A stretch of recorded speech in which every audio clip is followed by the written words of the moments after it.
Hello and welcome back to my channel. My name is Shareen. I'm an interior designer in New York City. And in this video, we're going to do part 4 of this full condo tour, talking about the living and the great room.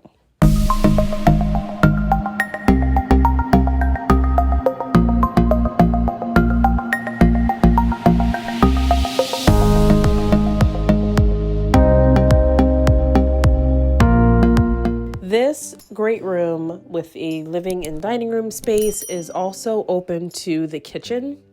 We did quite little in the kitchen, to be honest with you. We just changed out a light to get something that was a little bit more effective for the space and illuminated better, and also elongated because you're in a linear kitchen, so it made sense to have a light with multiple sources versus having a singular light that only sits in one location. Also, I think the client had replaced her light bulb at one point for her cabinet lighting and didn't have the right temperature. You always want to check the warmth of your light bulbs when you are changing light fixtures, or consult your designer for a light schedule so that you know exactly what the number of lumens and kelvins are for a light in your space. Speaking of light, we did add some light into the space. There was no overhead light in what we created as the dining space, and we opted to put the dining room on this side because it was closer to the kitchen, and the living space on the other side. The client originally had her sofa kind of perpendicular to where it is now, and we felt that that was okay, but it made sense to move it against this back wall and adding an accent chair so that when you walk into the space, it's very welcoming and nothing is really blocking you off. The accent chair that we added in here is a swivel. It is phenomenal. I love this brass band that comes around the back of it. It ties in those light brass beads of the new coffee table. You'll notice the size of this coffee table is this really interesting triangle, which gives you as much space to move around it as best as possible when you're in that particular area. And we added an additional side table because that kind of smaller triangular coffee table doesn't really give you the space that you need to put down a drink from any of the seats. Also, in our ever-ending plea to light the space as best as possible, there's a new floor lamp that's in the corner. It mimics kind of the design of the new dining room light that we put in. It has that round white diffusing shade, which we love because that way it takes the light and amplifies it even more significantly throughout the room. This also mirrors the round shade that we placed in the entryway, and we utilize that to tie in the room because you're in essentially one space and we want it to be cohesive. We opted for some pillows that have these irregularly shaped rectangles in order to play into the client's artwork.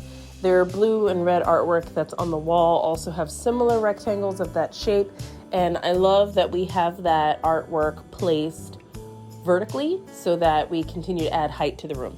Speaking of adding height to the room, I did one of my favorite design tips of creating a wall of windows, because this particular wall has all these differently shaped windows, and I wanted to conceal the fact that there was an awkward sized one and then two that were like relatively the same.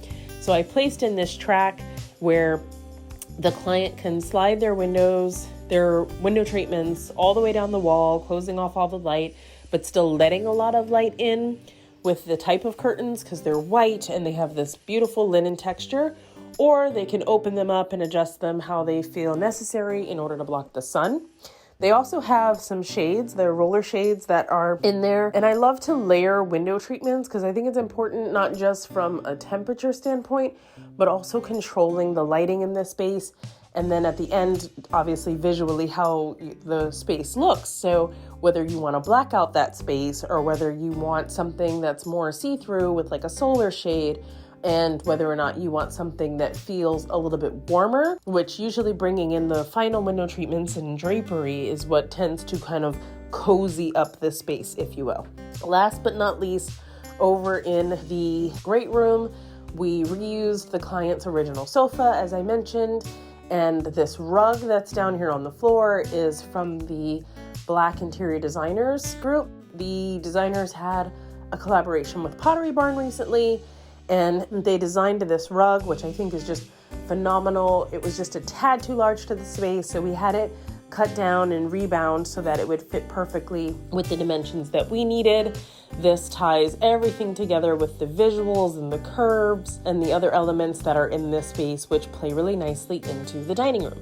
Over in our dining room, we had like really large rectangular table that seated 8. The client just relocated from another country and doesn't necessarily have, the need to entertain for such large groups anymore. So we opted for a smaller, 42-inch round in here, and we did this custom table that is made after something that the client really liked from the mood board. And this custom table was built by Olivia Oak, one of the mill workers that we work with quite a bit. And we were able to get this custom glass to put on top, and then we purchased the dining room chairs to complement it. It brings in this soft green. You know I love to add a bit of green to every space, hence the florals, of course, to add some life. But this shade of like a soft sage almost just is the right hint of tying in just a bit of color into this fairly minimal space. The client did have some wooden structures and furniture that are pretty solid, that were built custom for their albums and their CDs. So we incorporated that, and then we just adjusted their artwork around in order to make it feel as cohesive and warm as possible. And sometimes you can use a lot of the art that the client already has by reframing it or moving it around in the space, and that is exactly what we've done here. This dining room didn't necessarily need a rug. It comes so close to the living room rug. I think that fit perfectly as it were. And I just love the light that comes in here and the fact that we opted for a glass top so that you could see the beauty of the legs and the base of that table. Be sure to check out the other parts in the series. The other rooms are just as phenomenal. And as I keep teasing, the grand finale of the studio is soon to come. Thank you for being here. You could have been anywhere on YouTube, but you chose to be with me, and I appreciate that. I will see you next time, Thursday after next. Ciao.